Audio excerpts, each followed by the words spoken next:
Jai Hind. I'm Wing Commander Pooja Thakur. Let's start with my journey in the Air Force Academy, and it was in 2001, on 10th of July 2001, that I entered the Air Force Academy. The Air Force Academy, which is at Dundigal. It's a place near Hyderabad.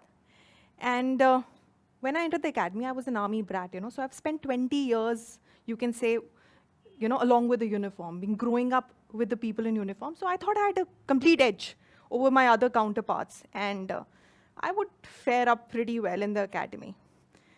But I guess ground reality is something really different, So while I would have seen my father prepare the uniform every day immaculately, I think I only knew how to wear the uniform.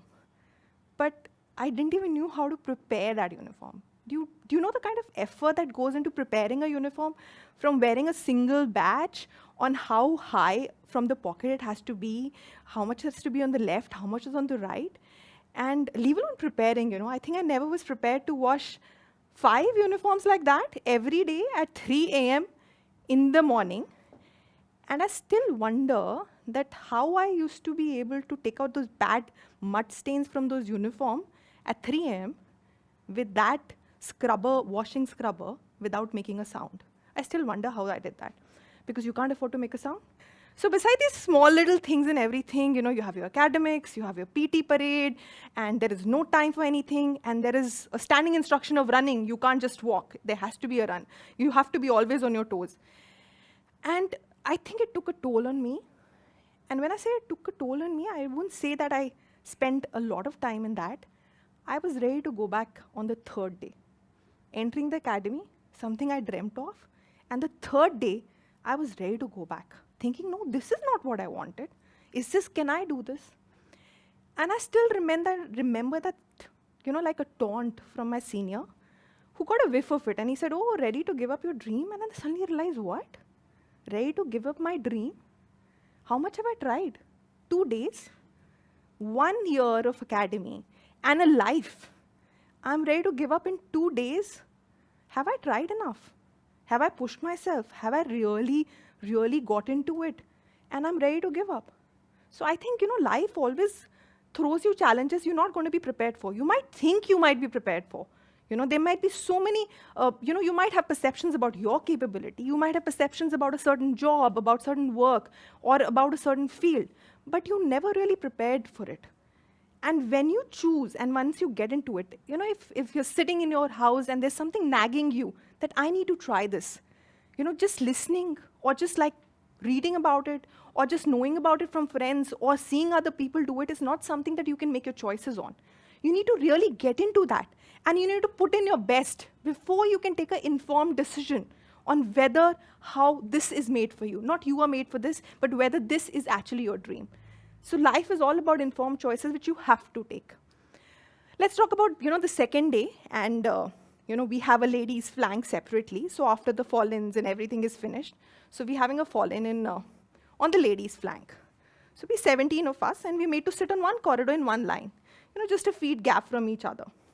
And our senior appointees come with, I think, about 5 more lady officers. And they say, we have a gift for you. And we like, oh, yes, something, we're going to bond with the, bond with the senior. This is our bond. And a whole carton new comes up, and we like, oh, wow, there's some goodies. And come out blue bottles. Blue bottles, parachute oil. And so there's 17 of it, coming out of the carton slowly. Each one of us placed one, And there are 2 more packets of hair clips. Those normal black clips we get. And we like wondering, looking at each other that, oh, my God, what is this? So we told, okay, now open the bottle and pour and oil your hair. How do you oil your hair? You take some little on your oil, hand, 5 drops maximum or something. And we told, no, keep pouring till we tell you to stop. So we're pouring till the time it's literally dripping.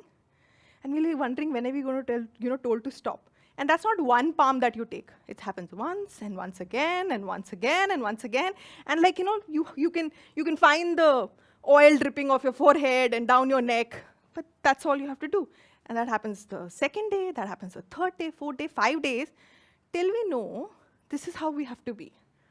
And we're running in the corridor with that, and we suddenly hear a male senior saying, oh, now you all look alike. And you suddenly realize they're trying to get us on the same platform. They're trying to get all 17 of us on the same platform.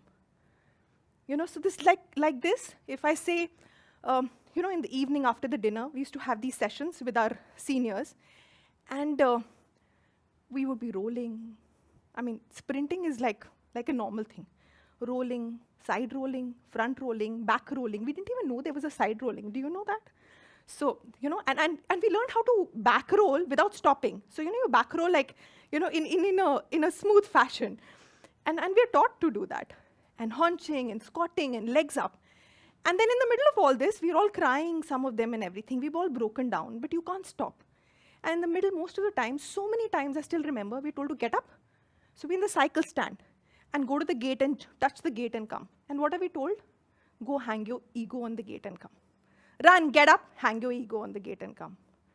They're trying to, break us down. To, all our pre-notions in life, or what we thought we were, what we thought, we were in outside life. Leave that aside. Drop that. Now you have chosen a career and a life. Get into that. First, get equal. Be a team first.